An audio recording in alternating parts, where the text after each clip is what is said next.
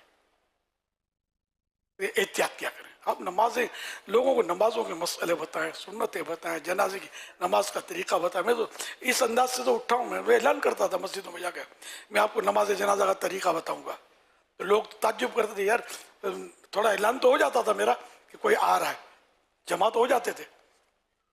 میں آپ کو وضو کا طریقہ بتاؤں گا، میں نماز کے مسئلے بتاؤں گا، تو کھانے کے آداب، پینے کے آداب، سیدھے ہاتھ سے کھانا پینا، وہ اس طرح کی میں الحمدللہ بولتا بولتا مسجدوں میں کرتے کرتے لوگ مسجدوں سے باہر آنے لگے، بھر گئی مسجدیں الحمدللہ. اور آہستہ آہستہ پھر چوک اجتماع، تو میدان اجتماع، اور یہ بھرتے بھرتے اب آپ کے ساتھ بیٹھا ہوں.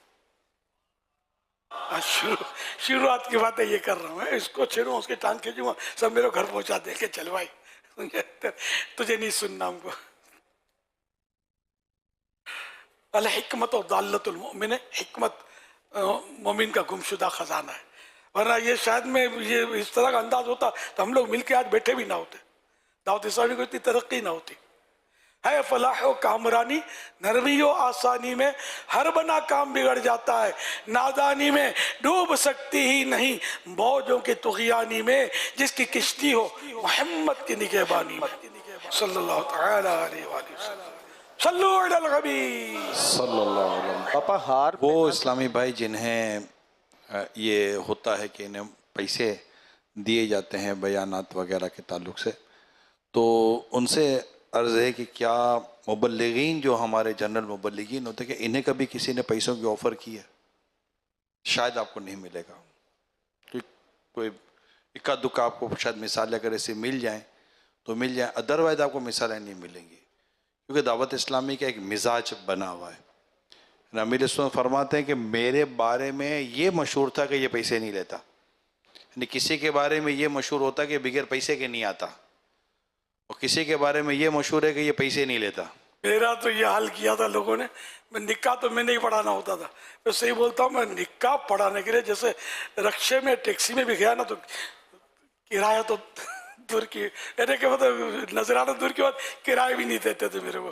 یہاں تک کہ میں نے اتنے نکاح پڑھائے ہیں، صحیح بولتا ہوں، کہ آپ لوگوں نے پتہ نہیں پڑھا ہے کہ نہیں پڑھا ہے. جنازے بہت پڑھا ہے، نکاح بہت پڑھا ہے. پہلے بولتا دعوت اسلامی میں جوانی، اب بھی جوانی ہے، تو آزاد تھا، میں ادھر ادھر ادھر ادھر نکاحیں پڑھاتا تھا. میرے بارے میں یہی مشہور تھا کہ یہ نہیں لیتا. تو آج تک کسی نے مجھے نکاح پڑھانے کی فیس نہیں دی، تو مجھے یاد ہے بالکل الحمدللہ. اور یہ ورنہ یہ میں حکایت آپ کو بیان نہیں کر سکتا تھا، میں پیسے کھینچتا رہتا، تو نہ میں کہتا تھا کہ مجھے دو. الحمدللہ. تو اللہ پاک کے بس اخلاص عطا فرمائے، جس کا عمل ہو بے غرض اس کی جزا کچھ اور ہے. تو یہ پیسے نہیں دیے نکاح کے، تو ان کی اولادیں شاید دعوت اسلامی میں ہوں گی. یار میرا نکاح اس نے پڑھا تھا، ہم نے اس کو تو بیچارے کو پانی بھی نہیں بولا، اپنی گاڑی پہ آیا اور چلا گیا، پیچھے بیٹھ کر کسی کے، کبھی رکشے میں چلا جانا، کبھی اس طرح. تو یوں مطلب پھر مصروفیت بڑھتی گئی تو میں پیچھے ہٹتا گیا، پیسوں کی وجہ سے نہیں، پیچھے ہٹتا گیا. اور اب مطلب ظاہر ہر جگہ پہنچ نہیں پاتا تھا. صلو علی الحبیب صلی اللہ علیہ وسلم.